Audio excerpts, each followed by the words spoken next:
এই জগৎটা আসলে মিথ্যার একটা জগৎ, ধোঁকার একটা জগৎ।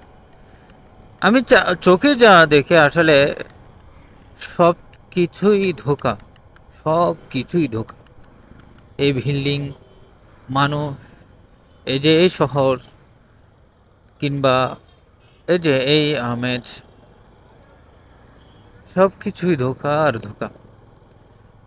নট ডিফারেন্স বিটুইন এইগুলোর মধ্যে, হ্যাঁ, দুইয়ের মধ্যে কোনো বিভেদ নেই বা পার্থক্য নেই বা কোনো 19-20 যেটাকে বলে সামান্য পার্থক্য নেই, সব কিছুই ধোঁকা আসলে। আজকে আমি এখানে আছি, আমি চলছি, আমি গাড়ি চালাচ্ছি, কিংবা এই যে এই রস কস, এই দুনিয়া, এই মায়া মহব্বত, মানুষের ভালোবাসা, জায়গা জমিন, এই যে গাড়ি, এই সমস্ত কিছু আসলে একটা চোখের ধোঁকা। আমি যখন চোখটাকে বন্ধই করব, তখন দেখা যাবে এই সব কিছুর কোনো কিছুই আমার নাই। আমি আজকে এখন আমি আমার গাড়ির উপর বসে আমি কথা বলছি। এই এই মুহূর্তে যদি আমি আমার আল্লাহ না করুক কোনো একটা দুর্ঘটনা হয়ে যায়, দেখবেন এটা অন্য কারো হয়ে গেছে, এটা থানায় জমা হয়ে গেছে, এটা পুরানো হয়ে গেছে, এটা অন্য কেউ এটাকে কিনে নিয়েছে, এটা আমার থাকবে না তখন। এবং আমি যে ঘরে থাকি ওই ঘরের ঠাই একটা সময় গিয়ে সেটাও আমার থাকবে না, সেটাও পরিবর্তন হয়ে যাবে। এই যে এই সন্ধ্যাটা এখন আমি উপভোগ করছি এবং আমি এটাকে দেখছি, আপনি দেখছেন কিংবা যেই দেখছেন না কেন, আপনি দেখবেন এটা এক পর্যায়ে ধোঁকা হয়ে গিয়েছে, এটা আর আসবে না, এটা চলে গেছে, এটা অন্যের হয়ে গিয়েছে, এটা কখনো আর ফিরে আসবে না।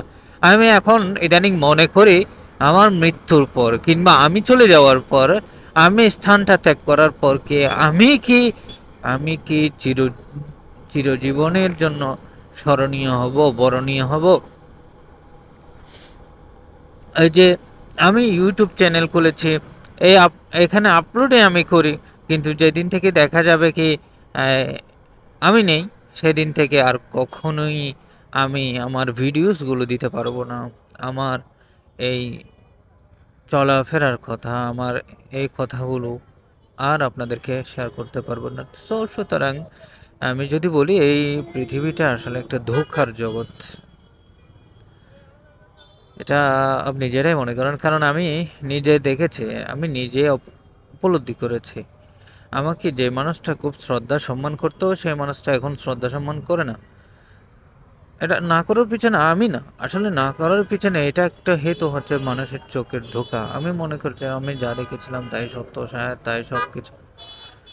বাট এখন যেটা অবজার্ভ করছি সেটা হচ্ছে সবই মিথ্যা, বানোয়াট এবং ধোঁকা।